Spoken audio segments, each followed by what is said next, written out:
Hello everyone, welcome to crack competitive exams.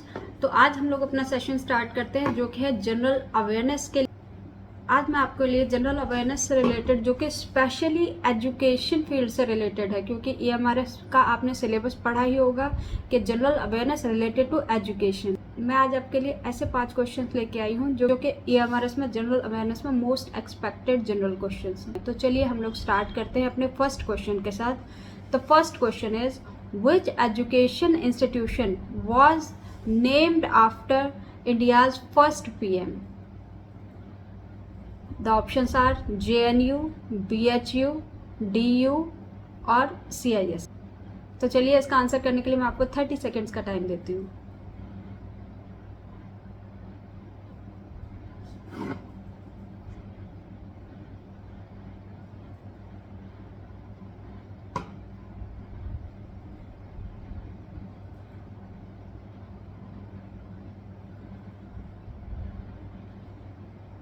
Time is over.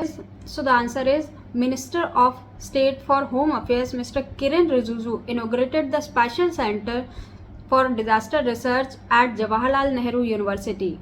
Actual में जो mister Narendra Modi का agenda है DRR, disaster risk reduction, वो उसी का हिस्सा है DRM, जो कि मिस्टर किरेन रिजिजू ने स्टार्ट किया था। एक्चुअल में India is a disaster prone country और डिजास्टर्स फ्रिक्वेंटली आते ही रहते हैं। तो इसीलिए मिस्टर किरेन रिजिजू ने ये सोचा कि जो इंस्टीट्यूशनल करिकुलम है उसी के अंदर हम डिजास्टर रिस्क मैनेजमेंट का करिकुलम भी इंटीग्रेट कर देते हैं, ताकि आने वाली पीढ़ी को पहले से पहले ही इसके प्रति कैसे प्रिपेयर रहना है वो पता रहे। चलिए अब हम बढ़ते हैं अपने क्वेश्चन नंबर 2 की तरफ। The UN Russian language day is observed annually on 4 जून, 5 जून, 6 जून, 7 जून। मैं ये क्वेश्चन इसमें क्यों लेके आई हूँ, क्योंकि जो EMRS का एग्जामिनेशन है वो मोस्ट प्रोबेबली आपका विद इन 2 to 3 मंथ्स हो जाएगा। इसके अंदर आपकी जो स्टैटिक जीके है उसमें जो डेज रिलेटेड क्वेश्चंस हैं वो ज़्यादातर आपके 2 to 3 मंथ्स अर्लियर ही आते हैं। तो इसीलिए मैंने ये क्वेश्चन आपका लिया है। ठीक है, 30 seconds to answer the question.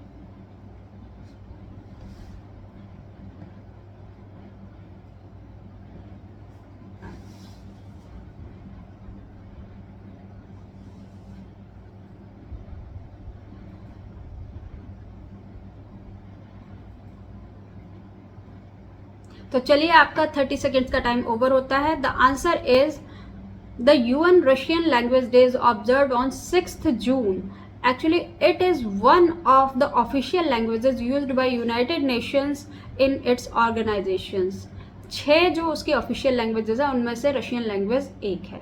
चलिए अब हम लोग बढ़ते हैं अपने नेक्स्ट क्वेश्चन की तरफ। Is in NEP 2020 the current 10+2 system to be replaced by a new curricular structure. What is the new curricular structure? NEP 2020 के बारे में तो आपको पता ही होगा कितना बड़ा चेंज है। एक्चुअली ये चेंज जो है वो एजुकेशनल सिस्टम में बहुत ही पॉजिटिव चेंज है, और अगर ये चेंज इम्प्लीमेंट होता है उसी तरीके से जिस तरीके से कि गाइडलाइंस बनाई गई हैं, तो वाकई में हमारी एजुकेशनल सिस्टम में बहुत बड़ा बदलाव होगा। तो चलिए मैं आपको 30 सेकेंड देती हूँ, देखते हैं आप 30 सेकेंड में कर पाते हैं या नहीं।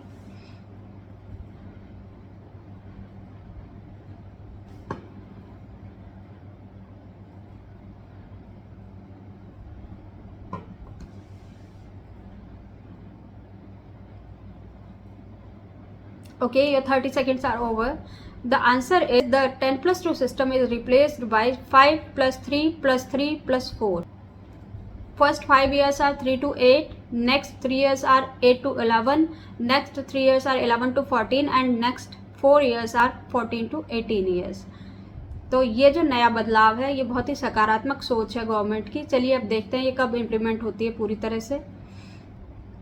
Next question is President Nguyen Xuan Phuc has resigned due to continuous anti-corruption campaign belong to which country?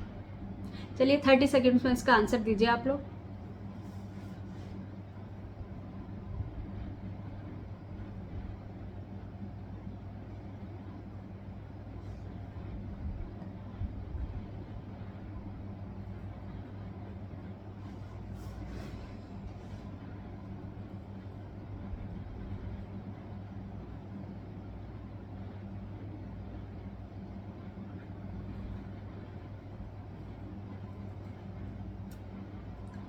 Time is over. The answer is President Nguyen Xuan Phuc of Vietnam has announced his resignation. Actual में इस comparison के चलते president के resignation से पहले काफ़ी सारे ministers भी रिजाइन कर चुके हैं. चलिए अब हम लोग बढ़ते हैं नेक्स्ट क्वेश्चन की तरफ. द नेक्स्ट क्वेश्चन इज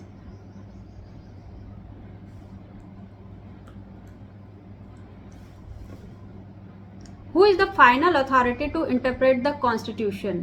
जो हमारा कॉन्स्टिट्यूशन है उसको इंटरप्रेट करने के लिए फाइनल अथॉरिटी कौन होता है? President, the parliament, the Lok Sabha और the supreme court. I am giving you 30 seconds. Take your time.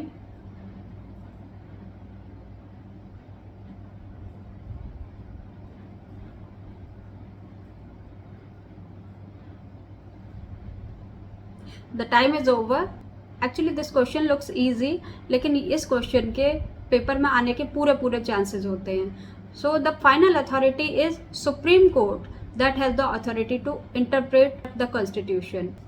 चलिए अब एक क्वेश्चन मैं आपको एज अ होमवर्क देती हूँ, उसका आंसर हम लोग अपने नेक्स्ट डिस्कशन में बताएंगे.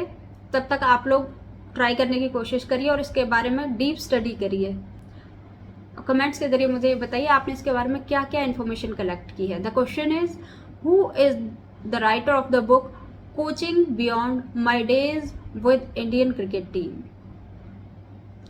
चलिए आज का सेशन हम लोग यहीं ख़त्म करते हैं. आप लोग प्लीज़ जो भी जनरल अवेयरनेस के क्वेश्चन यहाँ कराए गए हैं उनको रिवाइज करें और उनसे रिलेटेड और जितने भी फैक्ट्स आप कलेक्ट कर सकते हैं प्लीज़ कलेक्ट दोज फैक्ट्स. वो फैक्ट्स आपके एग्जामिनेशन टाइम पे बहुत काम आने वाले हैं. Thank you.